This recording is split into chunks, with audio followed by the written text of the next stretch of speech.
BBC Nepali सेवाको बिहानी पखबाट विनिता दाहालको नमस्कार। आज कार्यक्रममा महामारीका कारण रोकिएको राष्ट्रिय जनगणनाको काम फेरि प्रभावित। स्वास्थ्य मन्त्रालयले साउनको अन्तिमदेखि ट्रेनिङ गरेर सुपरभाइजर 20 दिन हान्छन् अनि त्यसपछि हाम्रो गणना चाहिँ 15 दिन हान्छन्।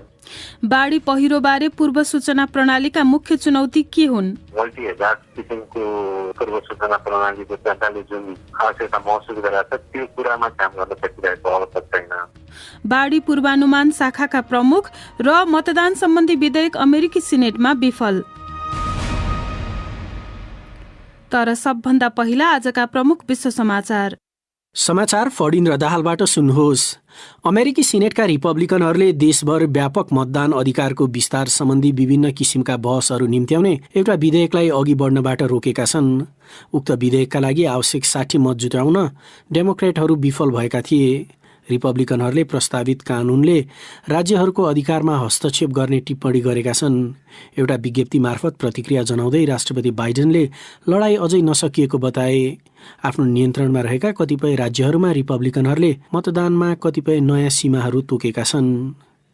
बीबीसीले गरेको एउटा अनुसन्धानले अमेरिकी राज्य टेक्ससको अल पासो शिविरमा 2000 भन्दा बढी बालबालिकालाई बन्दी बनाइएको पाइएको छ।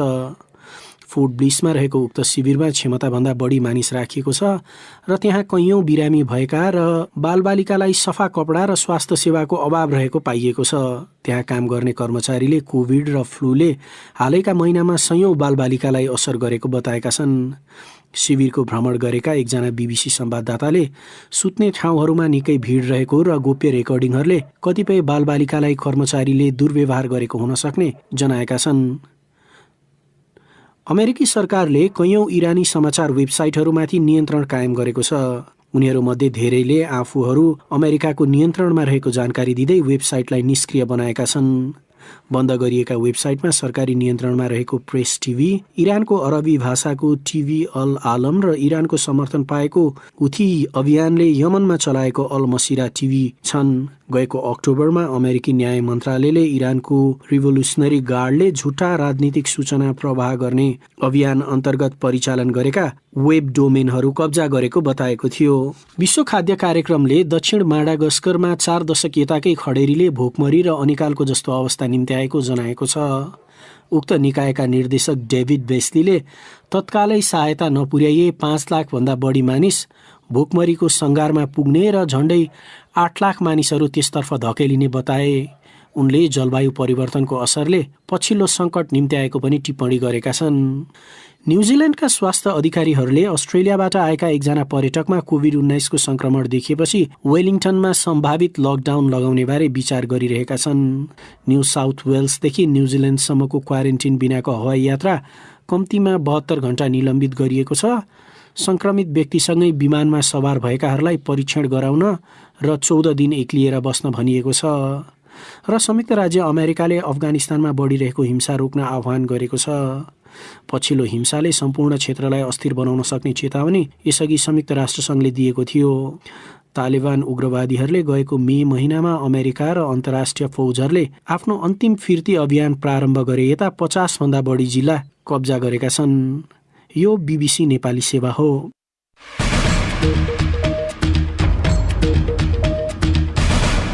बिहानी पखमा तपाईलाई स्वागत छ। कोभिड-19 को बढ्दो संक्रमणका कारण स्थगित गरिएको राष्ट्रिय जनगणना अब कहिलेदेखि सुरु गर्ने भन्ने बारेमा अझै कुनै टुङ्गोमा पुग्न नसकिएको अधिकारीहरूले बताएका छन्।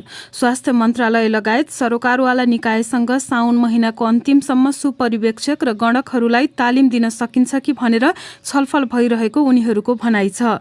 सुनौ नेत्र केसीको यो रिपोर्ट। प्रत्येक 10 वर्षको फरकमा राष्ट्रिय जनगणना गर्ने गरिएको छ। तथ्याङ्क विभागले बनाएको योजना अनुसार जनगणनाको काम हुन सकेको भए हिजो मंगलबारसम्ममा त्यो काम सकिने थियो। तर कोभिड-19 को संक्रमण बढ्दै गएपछि वैशाख 19 गते बसेको मन्त्री परिषद बैठकले राष्ट्रिय जनगणनाका सम्पूर्ण गतिविधि स्थगित गर्ने निर्णय गरे यता सबै काम बन्द रहेको बताइएको छ। पछिल्ला दिनमा संक्रमण घट्दै गएको र धेरैजसो जिल्लामा निषेधाज्ञा पनि खुकुलो हुँदै गए पनि हालसम्म जनगणना कहिलेदेखि सुरु गर्ने भन्ने कुनै निर्णय हुन सकेको छैन। साउन महिनासम्म सुपरिवेक्षक र गणकको तालिम सुरु गर्न सकिन्छ कि भनेर छलफल भइरहेको बताउँछन् विभागका सूचना अधिकारी तीर्थराज चौलागाई। छलफलमै छौँ हामी। अब के हुन्छ होइन, अब स्वास्थ्य मन्त्रालयले अब हामीलाई ग्रिन सिग्नल दिए, अरू कमिटीहरूले पनि हुन्छ यो भन्ने कुरा आयो भने जुन ट्रेन चाहिँ चल्तेर गएको हुनाले हुन्छ कि भन्ने पनि लाग्यो त हामी त्यस्तो भयो भने साउनको अन्तिमदेखि ट्रेनिङ गरेर सुपरभाइजर 20 दिन जान्छन्, अनि त्यसपछि हाम्रो गणना चाहिँ 15 दिन जान्छन्। जनगणनाका लागि आवश्यक पर्ने 8,000 भन्दा बढी सुपरिवेक्षक छनौट भइसकेका छन् भने 43,000 भन्दा बढी गणकका लागि परेका आवेदनबाट छान्नै बाँकी छ। कार्यालयको काम नियमित भएसँगै गणक छनौट गरिने बताइएको छ। उनीहरूलाई तालिम दिन 1400 प्रशिक्षक छनौट गरिसकिएको र प्राविधिक खालको तालिम भएकाले अन्य माध्यमबाट गर्ने अवस्था नरहेको अधिकारीहरूको भनाइ छ। साउनमा तालिम लगायतका काम सुरु भएर गणनाको काम गर्न सकिएमा नतिजा आउन धेरै समय नलाग्ने सूचना अधिकारी चौलागाईले बताए।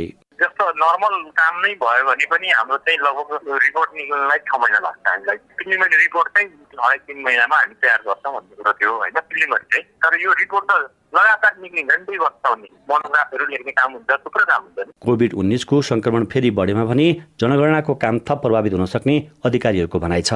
सरकारले 2 चरणका लागि घोषणा गरेको निर्वाचन तोकिएकै मितिमा कार्तिक र मङ्सिरमा हुने भएमा त्यसले पनि जनगणनाको काम अझै पर धकिन नसक्ने उनीहरू बताउँछन्।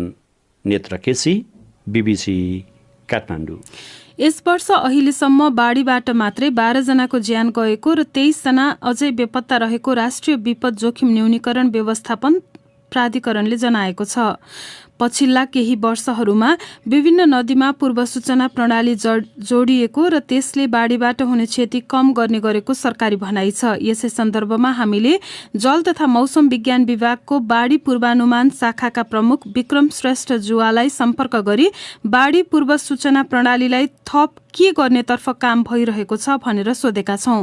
यो वर्ष पनि हाम्रो 5-7वटा नदीहरूको प्रणालीमा त्यस्तै वर्षमापन केन्द्रहरू थपेको अवस्था छ र अहिले पछिल्लो समय चाहिँ परीक्षणको क्रममा हामीले साना नदीहरूमा पनि आउने त्यो फ्ल्यास फ्लडको कुरालाई पूर्वानुमान गर्न सकिन्छ कि भन्ने हिसाबले पाइलटिङ एरियाहरूमा प्रणालीलाई विस्तार गर्दै गएको छ।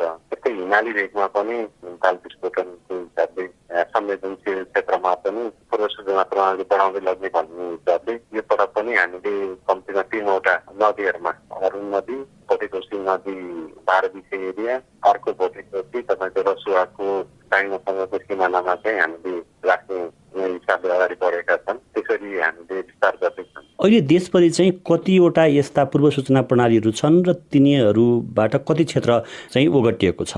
सञ्चालित केन्द्रहरू नदी नालाको हिसाबले 110वटा छन् र त्यसमध्ये मर्मत गर्नुपर्ने खालका समस्याहरू पनि आइरहेको हुन्छन्। त्यसले गर्दाखेरि 85वटा केन्द्रहरू चाहिँ अहिले अत्याधिकृत रूपले सञ्चालनमा रहेका छन्। वर्षमापनको केन्द्रको कुरा गर्नुपर्दा 209वटा केन्द्रहरू स्वचालित वर्षमापन केन्द्रहरू चाहिँ अहिले चालु अवस्थामा छन्। धेरै जस्ता केन्द्रहरू महाभारत रेन्ज र त्योभन्दा तल चुरी तथा तराई रेन्जमा चाहिँ फैलिएर बसेको अवस्थामा चाहिँ छन्।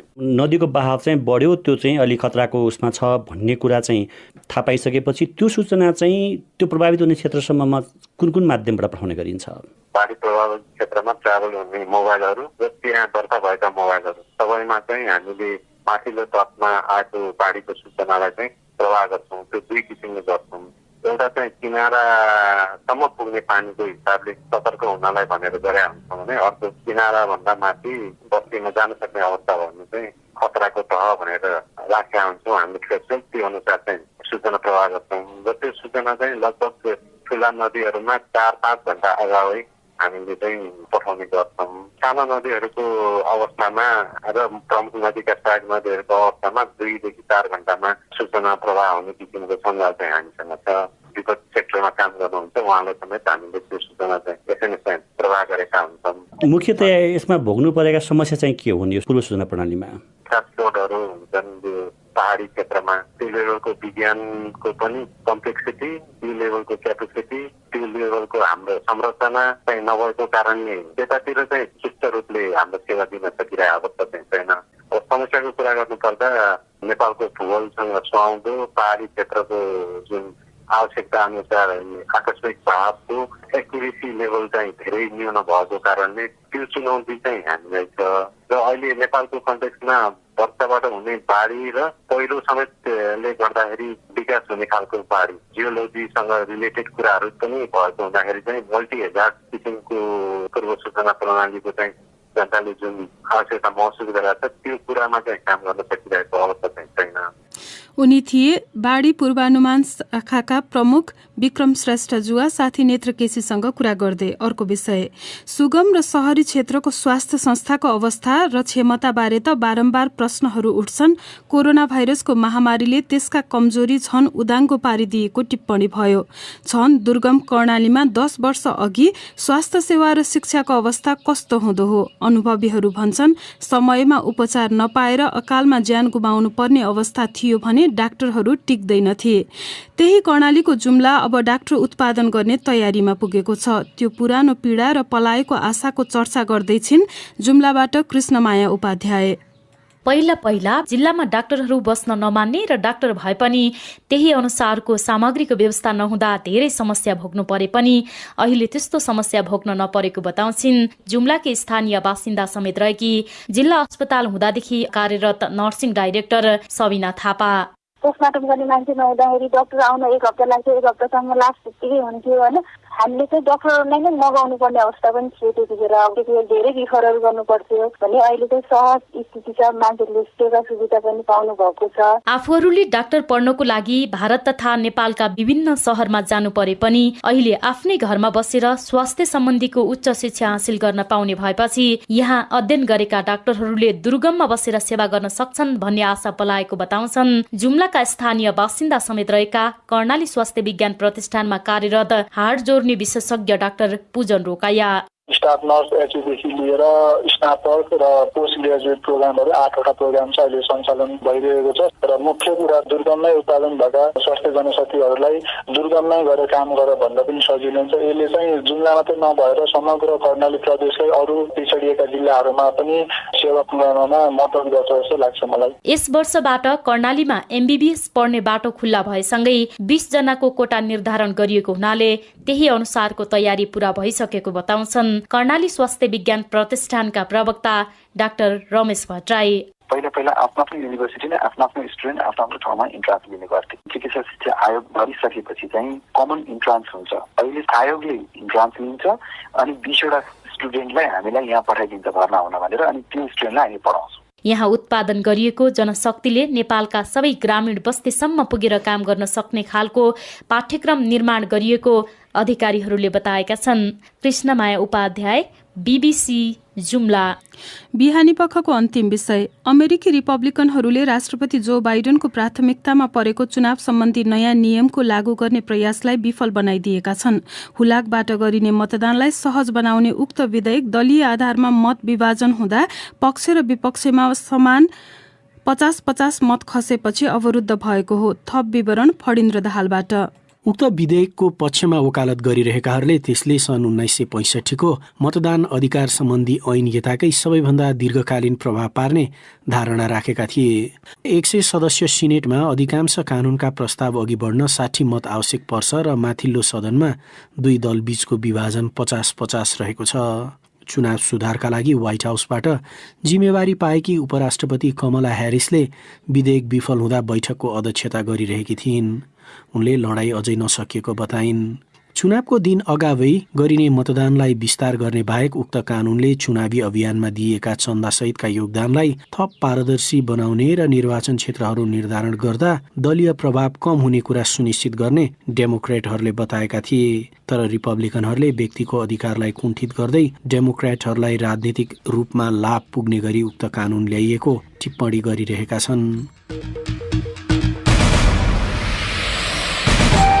हवस् त, यसका साथै बीबीसी नेपाली सेवाको बिहानी पख यही सकिन्छ।